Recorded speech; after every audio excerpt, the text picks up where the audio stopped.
வணக்கம். சிநேகிதியின் மனதில் உறுதி வேண்டும். மீண்டும் ஒரு சந்திப்பு. பார்க்க எவ்வளோ சீக்கிரம் நாட்கள் ஓடிட்டே இருக்கு. எவ்வளோ விஷயங்களை நம்ம பார்த்தாச்சு. ஆனால் எத்தனை தடவை பார்த்தாலும் மறுபடியும் பார்க்க வேண்டிய ஒரு சூழல் இருக்குது.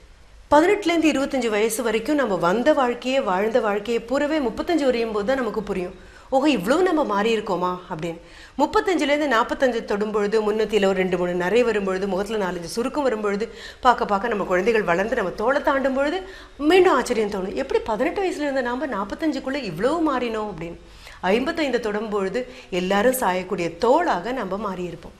உளி விழுவது வலி என அழும் கற்கள் சிற்பம் ஆகா அப்படிங்கிறது தான் மிக அழகான சுவாரஸ்யமான ஒரு வாக்கியம். வாழ்க்கையினுடைய ஒவ்வொரு கட்டத்திலையும் திரும்பி நம்ம தொட்டு பார்த்து விட்டு போக வேண்டிய ஒரு வசனமாக தான் எனக்கு அது தோணுது. இந்த உளியும் நாம் தான், அனுபவங்கள் நமக்கு தான் ஏற்படுது, கல்லும் நாம் தான். இதை விட சந்தோஷமான விஷயம் என்ன தெரியுமா? சிற்பியும் நாம் தான். கல்லாக நான் இருக்க மாட்டேன், கண்டிப்பாக சிற்பமாக மாறியே ஆகணும் அப்படிங்கிற உறுதி மனதில் வரும்பொழுது ஒவ்வொரு அனுபவமும் ஒவ்வொரு செதுக்கலாக மாறி 18லேருந்து 25 வயது வரைக்கும் இருந்த நாம் பரிணாம வளர்ச்சி அடைந்து 35 தொட்டு 45 தொட்டு 55 தொட்டு மிக ஆரோக்கியமான ஒரு விஸ்வரூபமாக மாறுவோம். பெண் அப்படின்னு இயற்கை ஒரு அகராதி எடுத்து கொடுத்தா அந்த பெண்ணுங்கிற வார்த்தைக்கு இயற்கை கொடுக்கக்கூடிய அதே அளவு பொருள் உள்ள இன்னொரு வார்த்தை என்ன தெரியுமா? உறுதி. உறுதின்னு நம்ம சொல்லக்கூடியது முதல்ல ஒரு பாராட்டுதலாக எப்படி வெளிப்படுது. ஒரே வீட்டுக்குள்ளே 12-13 வயசு பெண் குழந்தை இருக்கலாம், 18 வயசு கல்லூரிக்கு போகக்கூடிய ஒரு பெண் இருக்கலாம், 35 வயதான ஒரு தாய் இருக்கலாம், 45 வயதான ஒரு அத்தை இருக்கலாம், 65 வயதான பாட்டி இருக்கலாம். இவங்க அத்தனை பேரும் ஒரே வீட்டில் இருக்கலாம், அல்லது இந்த அத்தனை பேரும் எங்கெங்கேயோ சிதறி இருக்கலாம். அடுத்த வீட்டில் இருக்கலாம், பக்கத்து வீட்டு ஆண்டியாக இருக்கலாம், அடுத்த வீட்டு பாட்டியாக இருக்கலாம்.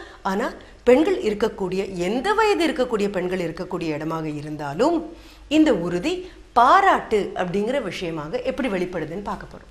இந்த பாராட்டு அடி மனசில் பார்த்தீங்க அப்படின்னு சொன்னால் அழகான ஒரு தீபச்சுடர் மாதிரி இருக்கக்கூடிய ஒரு நன்றியினுடைய வெளிப்பாடு. ஒரு டம்ளர் தண்ணி வேணும் அப்படின்னு கேட்குறோம். சாப்பிடும்போது திடீர்னு விற்குது அம்மாவுக்கு. ஓடி போய் அந்த 2 வயசு குழந்தை தடிக்க விழுந்து 1/2 டம்ளர் தண்ணியை கீழெல்லாம் சிந்தி ஓடி வந்து கொடுக்கும்போது கோவமா தரையிலும் தண்ணி சிந்திட்ட அப்படின்னு ஒரு கடி கடிச்சோன்னு வைங்க, கண்டிப்பாக அந்த குழந்தை அடுத்த முறை விற்கும்போது பக்கத்துலேயே வராது. என்ன பண்ணுறோம்? அந்த 1/2 டம்ளர் தண்ணியானாலும் வாங்கி அடுத்த நிமிஷம் எவ்வளவு நல்ல குழந்தைப்பா, அம்மாவுக்கு விற்கல் வரும்போது ஓடி போய் தண்ணி கொண்டு வரணும்னு தோணுச்சு இல்லையா? ஒரு சின்ன பாராட்டு. கீழே தடிக்கி விழுந்தாச்சா, தரையை ஓங்கி அடித்து என்ன பார்த்து வர்றது கிடையாதா அப்படின்னு சொல்லாமல், ஓஹோ இப்போ தான் ஓட பழகியிருக்கீங்களா, இப்போ தான் நடக்க பழகியிருக்கீங்களா, ஓடவும் நடக்கவும் பழகும்போது கண்டிப்பாக கால் தட்டும், ஆனால் விழாமல் தப்பிச்சிட்ட பற்றியா ஒரு சின்ன பாராட்டு. சின்ன உதவிகளுக்கு ஒரு பாராட்டு. முகஸ்துதி அல்ல, செல்லம் கொடுக்கறது அல்ல. நீ இருக்கிறது எனக்கு ரொம்ப சந்தோஷமாக இருக்குது, நீ செய்யக்கூடிய சின்ன முயற்சிகளும் எனக்கு சந்தோஷமாக இருக்குது, நீ எனக்கு சுற்றி வரக்கூடிய அந்த ஒரு ஆனந்தமே என் பாராட்டாக வெளிப்படுது அப்படின்னு ஒரு மனதுக்கு பக்குவம் வந்தாச்சுன்னா அதுதான் மிகப்பெரிய உறுதியாக இருக்கும். அப்போ என்ன பண்ணுவோம்? அந்த பாராட்டை கையில் எடுத்துக்கிட்டு முகத்தில் நல்ல சிரிப்போட மகிழ்ச்சியான மனதோட யார்கிட்டலாம் அதை கொடுக்க முடியும் அப்படின்னு தேடி நடப்போம். எப்போ பாராட்டுதலில் எந்த விதமான கஞ்சத்தனமும் வரலையோ, எப்போ பாராட்டுதலில் எந்த விதமான வஞ்சனையும் இல்லையோ, எப்போ பாராட்டு அடிமனதிலிருந்து பொங்கி வெளியில் வரக்கூடிய ஒரு பிரவாகமாக இருக்கோ, அப்படி பாராட்டக்கூடிய ஒவ்வொரு பெண்ணும் பாராட்டுதலுக்கு உரிய பெண்ணாகவும் மாறுவாள். ஆனால் நம்ம என்ன பண்ணுறோன்னு யோசிச்சு பாருங்கள். நம்மளை யாருமே பாராட்டுறதில்ல அப்படிங்கிற குறை ஆழமாக போயிடுறதுனால யாரையுமே நாம் பாராட்ட மாட்டேங்கிறோம். அப்படியே பாராட்டணும் அப்படின்னு தோணினா கூட ஒரு வார்த்தை 2 வார்த்தை, அதுக்கு மேலே போகிறதில்ல. பாராட்டுங்கிறது வாய் வழியாக வரக்கூடிய வார்த்தை அல்ல. பாராட்டுங்கிறது உங்களுடைய உடல் மொழியாக உங்களுடைய அவயங்கள் அத்தனையிலையும் மிஞ்சி வெளியில் வரக்கூடிய ஒரு நன்றியின் வெளிப்பாடு தான். அப்போ யாரெல்லாம் உங்களால் பாராட்ட முடியும்?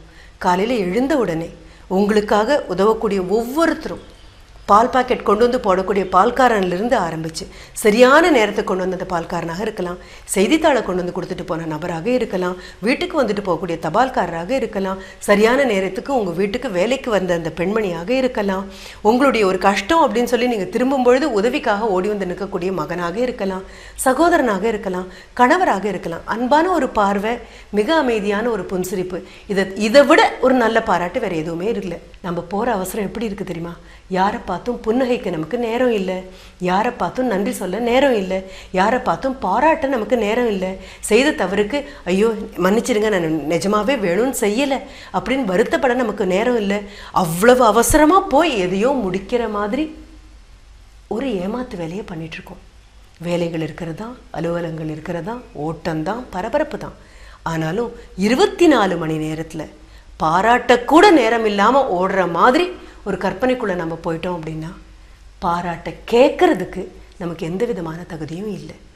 எந்த மனம் தாராளமாக ஒருத்தரை வாய் திறந்து சந்தோஷமாக பாராட்ட மறுக்குதோ அந்த மனம் முதல்ல எதனால் துடிச்சிட்ருக்குன்னு தெரியுமா? தாழ்வு மனப்பான்மையால் துடிச்சிட்ருக்கு. தாழ்வு மனப்பான்மை இருக்கக்கூடிய நபருக்கு மட்டும்தான் வாழ்த்துறதுக்கு வாய் வராது. தாழ்வு மனப்பான்மை இருக்கக்கூடிய நபருக்கு மட்டும்தான் பாராட்ட வார்த்தைகள் இருக்காது.